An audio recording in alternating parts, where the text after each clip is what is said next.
সিলেটের পাথরকান্ডর ফল এবার ফটিকছড়ি শুরু হয়ে গাছ কাণ্ড ফটিকছড়ির মধ্যে রায়তুর আন্দারে হাডিলিজার বড় বড় গাছ উপজেলার নাজিরহাট পৌরসভার 2 নম্বর ওয়ার্ডের সোয়াবিল সুবান শাহ সড়কের ডাকদি রোপণ করা প্রায় 30 বছর বয়সী 500 গাছ রায়তুর আন্দারে হাডি লগিয়ে দুর্বৃত্তল আগস্ট 24 তারিখ দুইজে সরজমিনে যাইরে দেখা গিয়ে সড়কের মুকুট থাকা বড় বড় গাছের মূল অংশ হাডি লুই তবে গাছের ডালপালা গিন ফেলে রাখি গিয়ে এইসব অজ্ঞাত চোরাইয়াল। আসলে এগুলো গাছগুলো রোপণ করেছে অন্তত 30 হইতে 35 বছর হয়েছে রহিম চেয়ারম্যানের আমলে। এটা একটা গাছের দাম অন্তত 30 হইতে 35 হাজার টাকার উপর হবে, কিন্তু কেরা বা কাহারা কাটে নিয়ে গেছে আমরা তো জানি না, রাত্রে কাটে নিয়ে গেছে, কিন্তু সকালে দেখছি যে গাছ নাই। সবাই মুখে শুনতে যে সোবা নিয়ে সরাতে গাছ কাটে নিয়ে গেছে। স্থানীয় লহর সাবেক চেয়ারম্যান আব্দুর রহিমুর সমত সড়কের 2 ডাকদি প্রায় শতাধিক গাছ রোপণ করা হয়েছিল, কিন্তু সম্প্রতি দুর্বৃত্তল এত 500 বড় বড় গাছ হারিয়ে দেখি হনে বা হারা এই হামং বুঝি তা বাইর করে বেড়ে দাবি জানাই তারা।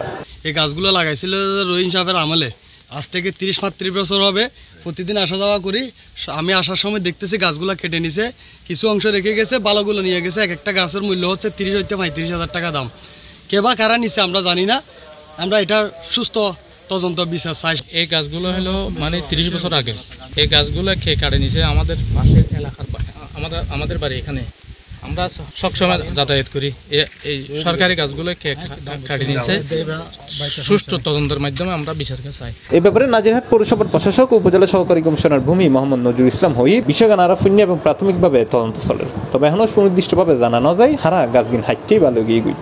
এখন পর্যন্ত আসলে সুনির্দিষ্টভাবে কে বা কারা আসলে এটাকে নিয়ে গিয়েছে বা চুরি করেছে বা সরিয়ে ফেলেছে এরকম কোনো তথ্য আমরা পাইনি। তো আমার কাছে মনে হয়েছে এখানে আমাদের একটু বিস্তৃত পরিসরে তদন্ত করার দরকার আছে। আমি যে পৌরসভাতে আমাদের পিএনও মহোদয়ের নেতৃত্বে একটি 3 সদস্য বিশিষ্ট একটি কমিটি গঠন করব।